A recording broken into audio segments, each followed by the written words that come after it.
శ్రేయోభిలాషులు కూడా అంటే ఆ పార్టీ రావడానికి చివరి క్షణం వరకు కూడా సహకరించిన వాళ్ళు కూడా అదే చెప్తున్నారు. సార్ ఇవన్నీ కూడా జగన్మోహన్ రెడ్డికి ఇరకాటంలో పెట్టినట్టే అని అనుకోవచ్చా?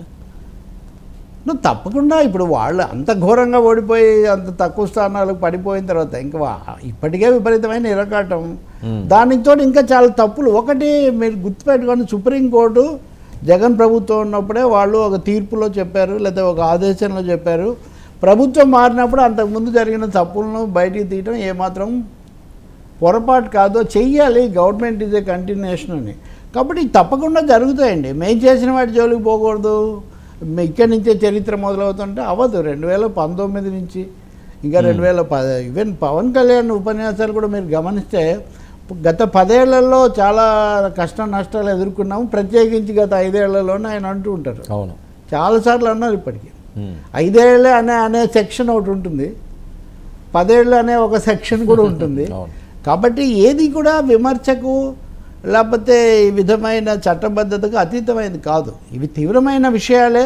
వీటికి సంబంధించి నిజాలు కూడా నెమ్మదిగా బయటకు వస్తాయి. భవనాలు అయితే కట్టారు, వాటి కోసం ఉత్తర్వులు అయితే ఇచ్చారు, అవైతే ప్రభుత్వ స్థలాల్లో ఉన్నాయి. ఇప్పుడు మీరు గుంటూరులో కట్టారు, మీరు విశాఖలో కట్టారు, మీరు ఇంకో చోట కట్టారు అంటే అదే పాలక పార్టీలు, పెద్ద పార్టీలు జరిగినంతకాలం జరుపుతున్నాయి. అవతరాలు రాగానే వాటి మీద దృష్టి పెడుతున్నారు, వీళ్ళవేమో పక్కన పెడుతున్నారు. ఎందుకు అంత కట్టారు అంటే దానికి ఏం సమాధానం లేదు. మనం విశాఖ ప్యాలెస్ గురించి చాలాసార్లు మనం మాట్లాడాం కాబట్టి వీటి మీద కూడా ఒక అధికారిక వివరణ ఇవ్వాలి కదా. ఇప్పుడు మీరు కట్టలేదా అంటుంది వైసీపీ, మీరు కట్టిన వాటికి ఉన్న వివరణ ఏంటి? అసలు ఎందుకు కట్టారు? ఇన్ని కడుతున్నాము మేము ప్రభుత్వ స్థలాల్లో అని మీరు ఎప్పుడన్నా చెప్పారా? చెప్పలేదు కదా. సార్ ఏమన్నా ఉన్నదంటారా ఇన్సైడ్ అసలు ఋషికొండలోని ప్రత్యేకంగా అదే కొండని ఎందుకు వీళ్ళు? నాకు తెలియదు, ఎందుకంటే 99 ఛానల్లో కూడా నేను చూశాను, అక్కడ నేలమాళిగల్లో అవి ఉన్నాయి ఇవి ఉన్నాయి. నేనైతే ఇలాంటి కథలు చాలా నేను విన్నాను. అది వరకు కూడా విజయసాయిరెడ్డి తిరుపతిలో చంద్రబాబు నాయుడు బెడ్రూమ్లో తవ్వితే ఏదో దొరుకుతాయని విజయసాయిరెడ్డి అన్న విషయాలు నాకు గుర్తున్నాయి. కాబట్టి 10-15 ఏళ్లలో ఇలాంటివి విని చాలా విన్నాము. తప్పకుండా తవ్వితే తీస్తే మంచిదే కదా, జాతికి సంపద దొరుకుతుంది.